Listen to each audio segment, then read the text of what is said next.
بسم اللہ الرحمن الرحیم۔ دوستوں، آج جو سچی ایمان افروز کہانی لے کر حاضر ہوئی ہوں وہ انڈیا سے تعلق رکھتی ہے، اور جس لڑکی کی یہ کہانی ہے وہ انڈیا میں اس وقت رہائش پذیر ہے۔ کل وہ ہندو اور مشرک تھی، مگر آج الحمدللہ مسلمان اور کلمہ گو ہے۔ دوستوں، ہم سمجھتے ہیں کہ ہم مستقبل میں سفر کر رہے ہیں، مگر ہم حقیقت میں ماضی میں سفر کر رہے ہیں۔ آپ سوچ رہے ہوں گے کہ یہ میں کیسی عجیب بات کر رہی ہوں، مگر میں سچ کہہ رہی ہوں۔ اس بات کا ثبوت یہ کہانی بھی ہے، جس میں ایک لڑکی ہندو تھی، ہندو گھرانے میں پیدا ہوئی، مگر احادیث سے ہمیں یہ بات پتہ چلتی ہے کہ بچے کے اندر جب روح ڈالی جاتی ہے، اسی وقت فرشتہ اللہ سے اس بات کی تصدیق کرتا ہے کہ اس کی روح قدسی ہے یا مشرک۔ اگر اس بچے کی روح مومن ہوتی ہے تو وہ چاہے ہندو گھرانے میں ہی کیوں نہ پیدا ہوا ہو، مشرک ہو کر نہیں مرتا۔ وہ اس زندگی میں ماضی میں یعنی لوح محفوظ کی زندگی میں سفر کرتے کرتے مسلمان ہو کر مومن کی موت مرتا ہے اور مر کر آخرت کی طرف چلا جاتا ہے۔ یہ کہانی اس بات کا ثبوت ہے۔ انٹرنیٹ کی دنیا سے واقف لوگ اس کہانی کے کردار کو بخوبی جان لیں گے، پہچان لیں گے۔ میں یہاں فرضی نام لے رہی ہوں، تو آئیے کہانی شروع کرتے ہیں۔ میرا فرضی نام نرمل ہے۔ میں ایک کٹر ہندو لڑکی ہوں، بھگوان کو مانتی ہوں، بھگوان سے پیار کرتی ہوں اور بھگوان کی سچی بھگت ہوں۔ لیکن کچھ دنوں سے میرے ساتھ کچھ عجیب ہو رہا تھا۔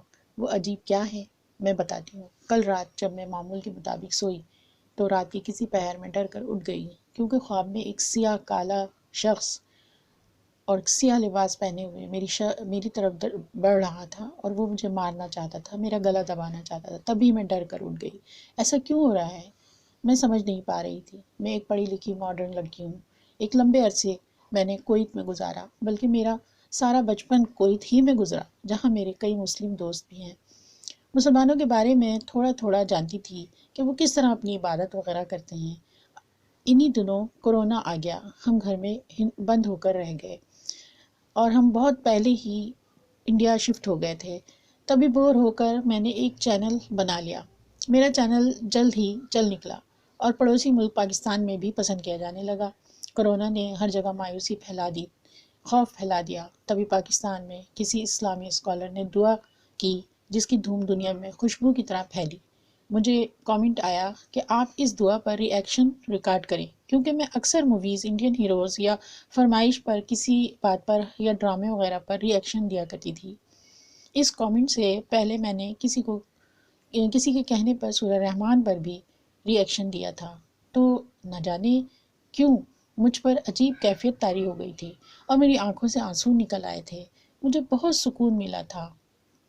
پھر اس کے بعد کئی اور سورہ پر بھی مجھے ری ایکشن کی فرمائش کی گئی، جیسے سورہ فاتحہ، سورہ یاسین وغیرہ، اور ہر بار میری ری ایکشن دیتے ہوئے یہی کیفیت ہوتی۔ میں سمجھ نہیں پاتی ایسا کیوں ہوتا ہے۔ میرے دماغ میں اپنی زندگی کو لے کر کچھ سوال اٹھتے تھے کہ ہم چتا میں جل کر مر جائیں گے، ختم ہو جائیں گے، تو سورگ، نرک، جنت، دوزخ کیوں ہیں؟ ہم تو مر جائیں گے، سب ختم، پھر آخر کیوں ہم پابندیوں میں زندگی گزاریں، گناہ ثواب کے چکر میں کیوں پڑے؟ لیکن جب میں نے مسلم اسکالر طارق جمیل کی دعا سنی تو مجھے زندگی کا مقصد پتہ چلا۔ موت کا منظر پڑا تو میرے سوالات کا جواب مجھے خود بخود مل گیا۔ دھن تھی جیسے چھٹ گئی۔ میں ایک قرآن لے کر آئی اور اسے جاننے کے لیے ترجمہ پڑھنے لگی۔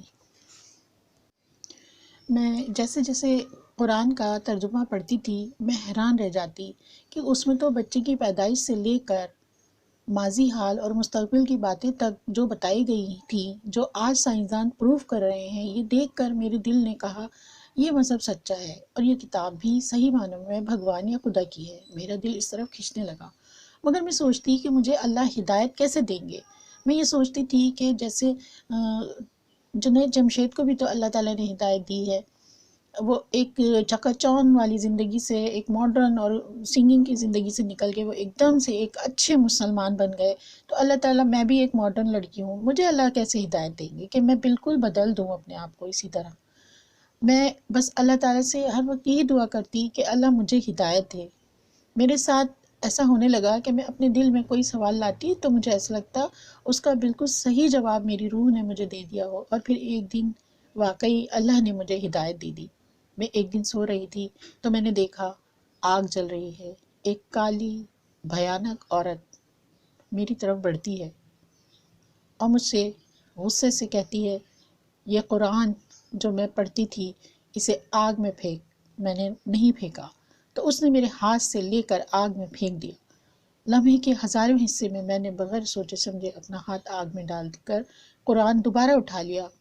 عقیدت محبت سے اس کے بعد وہ عورت پھر مجھے مارنے اور دوڑی. تبھی میں نے سورہ فاتحہ پڑھنا شروع کیا تو میری آنکھ کھل گئی. میں حیران تھی کہ جاگنے کے بعد بھی میرے لبوں پر سورہ فاتحہ رواں تھی. یہ کیسی بات تھی؟ میں نے عربی نہیں جانی نہ پڑھی، نہ مجھے سورہ فاتحہ یاد تھی. میں نے خواب میں وہ کیسے پڑھی اور جاگنے پر بھی میرے لبوں پہ وہ سورہ فاتحہ رواں تھی؟ میں بہت حیران تھی.